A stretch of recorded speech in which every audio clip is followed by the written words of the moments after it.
Welcome to this explainer. Okay, let's dive right in. When you think of your organs, you probably picture, mechanical pumps, filters, maybe some storage tanks. But what if we completely reimagined human organs?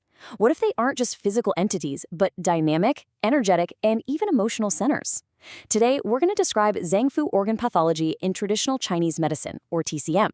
This is a fascinating framework that looks at the body as a highly interconnected web where your emotions, physical matter, and energy are literally all flowing together. Here's our roadmap for today. We'll decode the core philosophy of Zang-Fu, travel through the heart and lungs, head down to the spleen and liver, explore the kidneys and the pericardium, and then wrap things up with the hollow Fu organs. Let's get started with Section 1, Decoding Zang-Fu Pathology.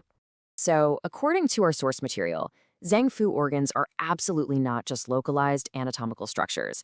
Instead, they're these deeply interconnected functional networks.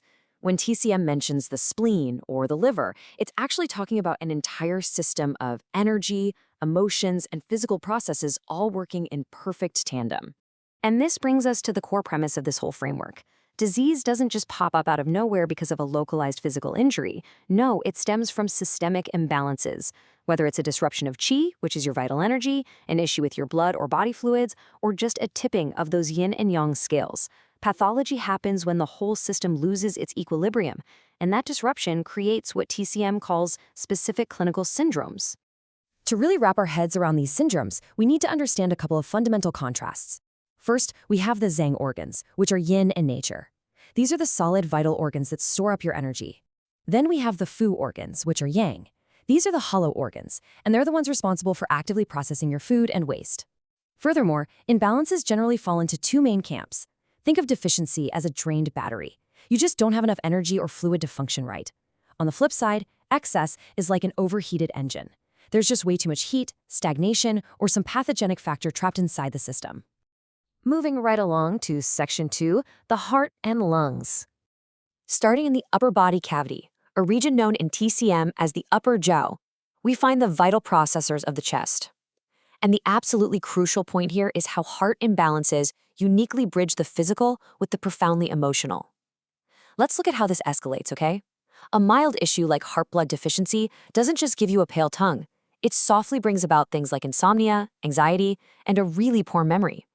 But if you turn the heat up to heart fire blazing, remember that overheated engine?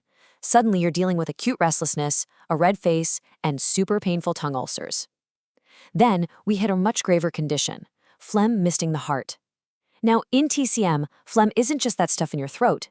If it severely obstructs the heart's energetic center, it leads to really heavy mental shifts, like confusion, deep depression, or even constant muttering.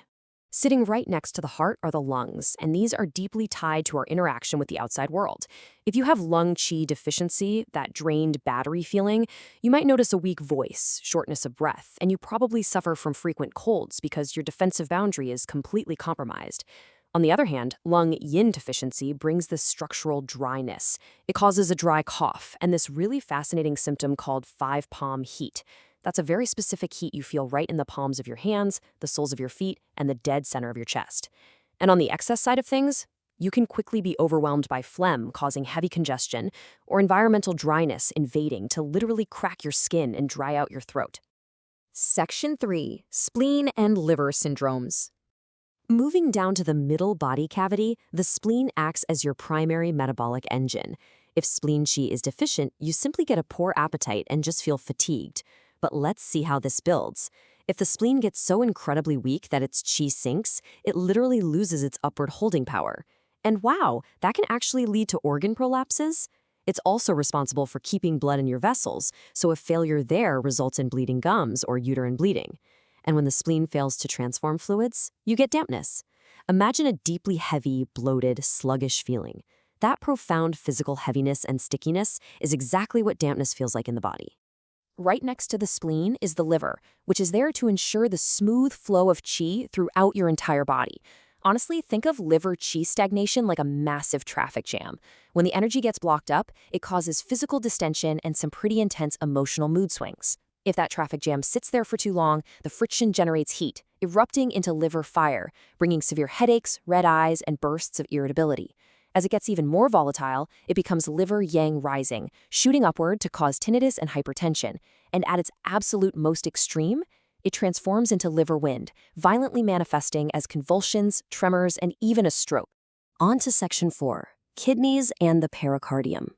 We're now in the lower body cavity, where the kidneys act as the foundational root of your body's energy. They store what is called Jing, or essence. Because of this, kidney Jing deficiency is directly tied to life cycle issues. We're talking foundational problems like developmental delays in children or infertility and early aging in adults. But beyond just essence, the kidneys also manage your temperature. If kidney yin is deficient, your cooling system is basically broken, leaving you with night sweats and a dry mouth. Conversely, if kidney yang is deficient, the warming fire is completely gone out, resulting in a cold back, impotence, and edema. And finally, if kidney qi just isn't firm enough to hold things in, it leads to urinary incontinence and dribbling. Now, before we pivot, the source material touches on the pericardium, which is the protective sac right around the heart.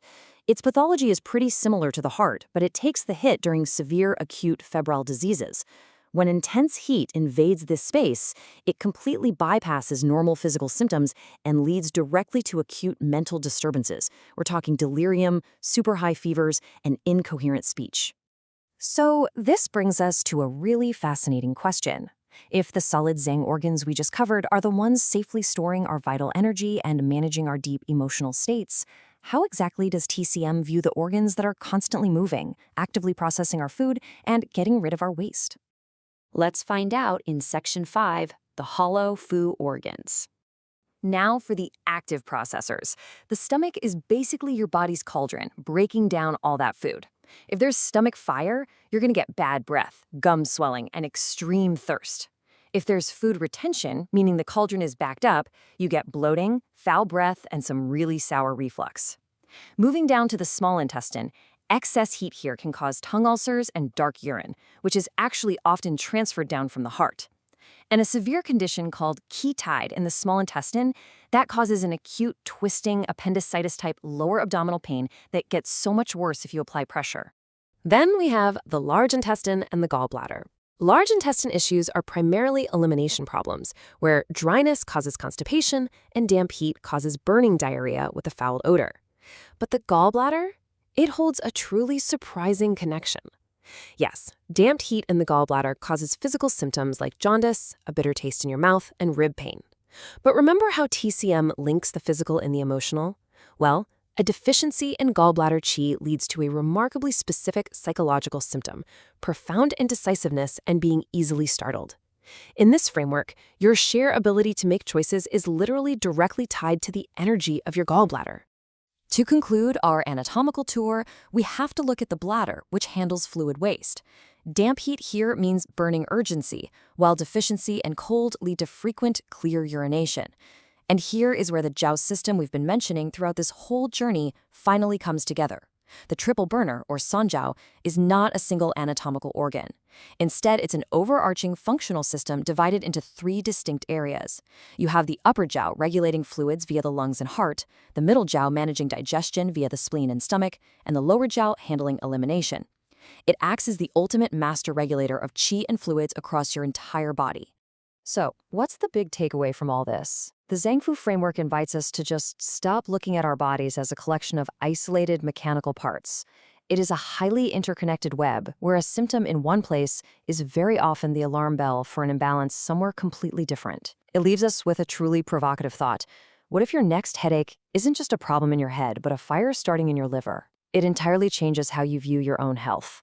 Thank you so much for joining me for this explainer, and keep questioning how everything connects.